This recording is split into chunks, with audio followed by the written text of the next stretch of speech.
Alright, part 6 in the series of the Groomsmen Swords that I built. This is going to be the final part in the series. It's going to cover the Cerakoting that Steph did on all the handle bits, and after that it's going to be all the nice glamour shots and video that I got before I handed off, all the swords to the guys. But like I said, it's going to cover all the Cerakote. About a year ago, I converted our shop in the back to basically, I made a sandblasting booth, I made a spray booth, there's like a prep table as well as the ovens that I built as well.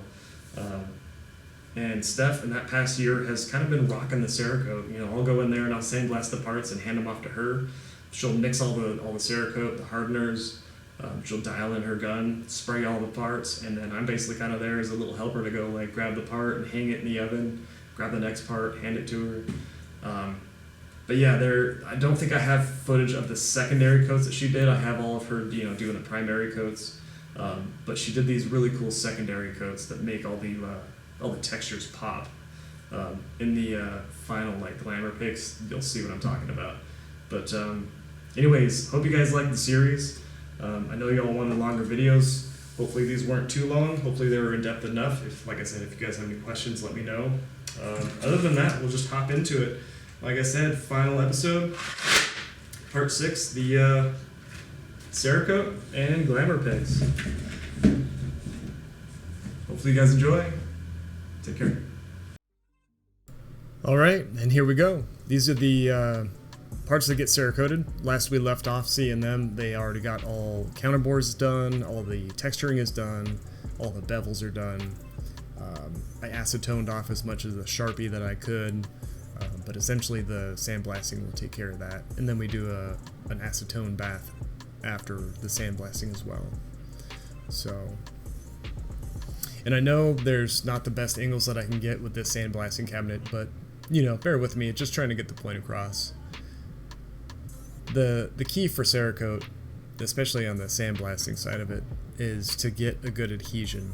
And using a medium to heavy grit, I believe this was an 80 grit aluminum oxide abrasive blasting media that we use. And it puts a nice tooth to the material. So when you spray the Cerakote on, it actually sticks, bonds, and has something to basically grab onto and hold on. Right here, when you have big runs of parts, it's great to stack them and spray all the sides at once.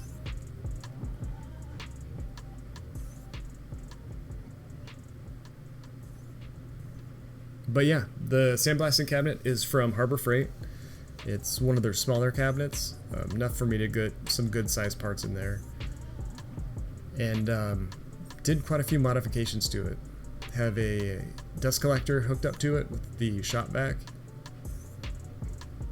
as well as a gravity fed tube that basically feeds the abrasive all the way through the bottom of the cabinet, up and around back into the gun itself.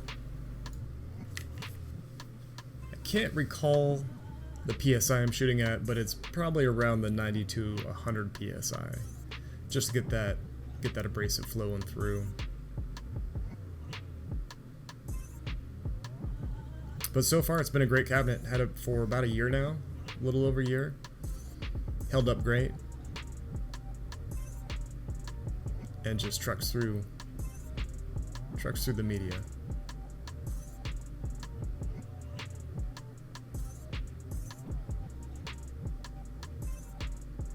I know one thing that I have fought with the blasting with Arizona heat. Sometimes we'll get monsoons, and it'll have some moisture in the tank of the actual air compressor. Sometimes we'll get moisture coming through. Other times we'll get a lot of moisture coming through. Then it gets pretty annoying. So it's hard to keep the compressor constantly going and refilling as you go through a lot of parts. But it's just something to get used to.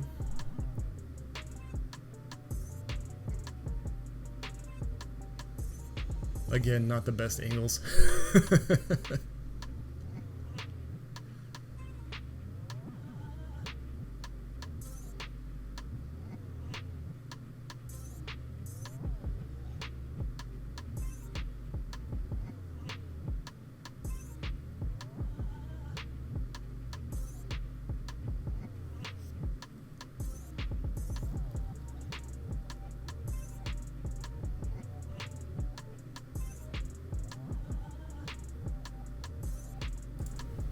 Alright, and here are the parts all sandblasted up. So what you're looking for again is a nice even blast across, you know, all surfaces. You want that material to have a nice even tooth all the way across. If there's any blemishes or any smooth spots, those smooth spots the Cerakote can't grab onto, and it won't get a proper adhesion, and it might chip and flake. And at this point, I had them soaking in an acetone bath for about an hour and a half. I mean, you could leave it in longer, but an hour is usually about good. And you can see the acetone in the tub has kind of a purplish hue, which is from the Sharpie on the parts that I didn't get completely off. Which this process is a very good process to do. It's all on the Cerakote, you know, instructions, a website, tutorials, and all that. But right here, once they come out of the acetone, I hang them on these little wire hooks and put them on those racks in the back. And at this point, once they're on those racks, I've already got the Cerakote ovens up to about 350 degrees temp. And once I get them all hooked up, I'll put them in there, lock it all up, and leave them for about an hour. You can leave it for longer, but an hour minimum's good. And that's the process of degassing, which is getting rid of any of the acetone, any oils, any moisture that might be in the parts. Essentially any fingerprints, oils, moisture, you know, even rust. If you didn't get the rust off of your part, it could lead to an improper adhesion of the Cerakote, which means the Cerakote could chip or flake, and, you know, just overall not have a good adhesion to the part.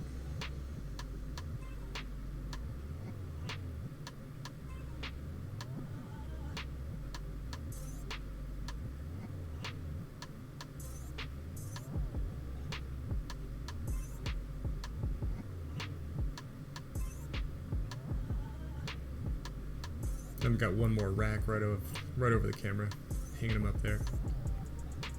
Usually we'll run sometimes 3 to 4 racks full of parts, you know, if we've got a big run of parts to go through. But right now I'll probably just run in 3.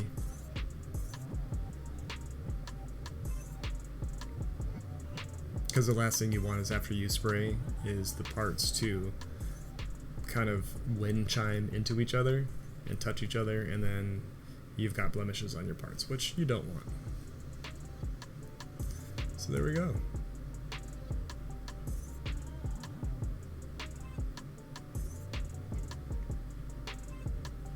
And I also separated each one by, you know, knowing what color grouping each one will be, because you don't want some colors, some parts that are going to get one color mixed with parts of another color. So there they are in the oven. Double stacked oven, basically smokers that I insulated, cut apart, and attached together. Makes one great big oven for even stuff big enough for swords.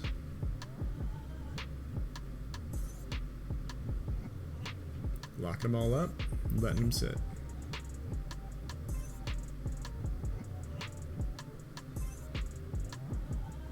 And cranking that oven all the way up.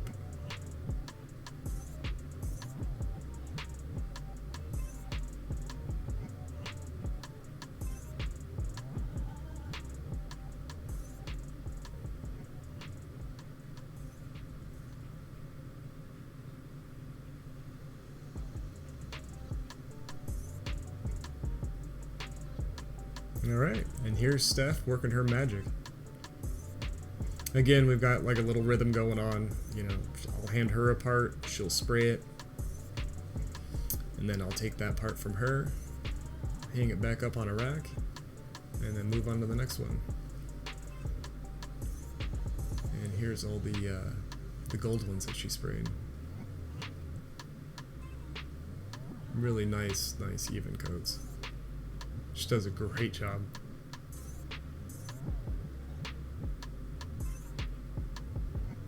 And there's the black that have the gold.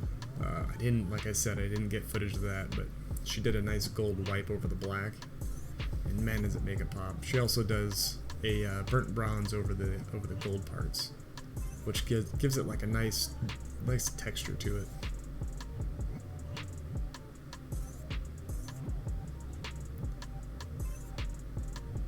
And there we go. You leave them to bake. Each series of Cerakote requires different temperatures and different times, but typically it's about a 2-hour time for it to bake on, and then it'll be hardened right to the part. As long as all the previous steps were taken correctly, you should be all good to go, all set.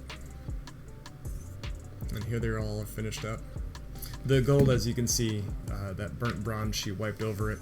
It's not such a vibrant yellow gold. It gives it almost a brassy, aged bronze feel, which came out really cool. And the black with the gold highlights on it, like a little shimmer of gold. Looks really great.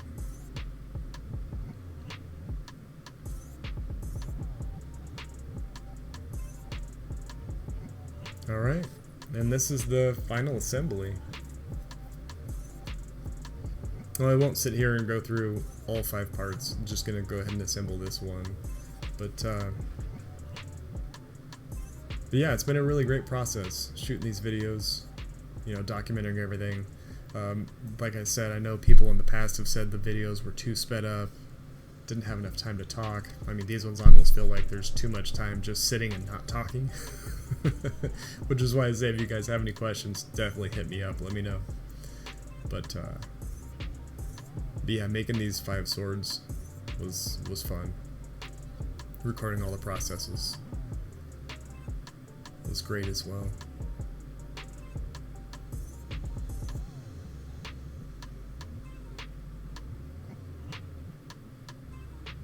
But yeah, hopefully you guys, you know, enjoyed the series, you know, like seeing all the steps, seeing how the process is done.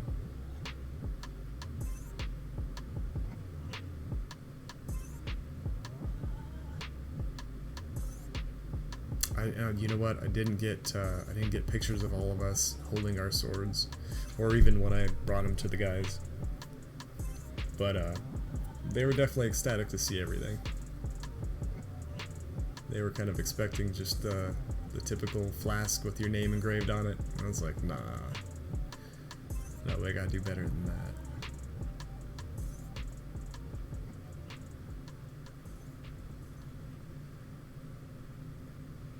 So anyway, here it is all done. Again, I hope you guys dug the videos. Hope you like the swords. And yeah, we'll go ahead and get to the glamour shots. Again, thank you so much for watching. Take care.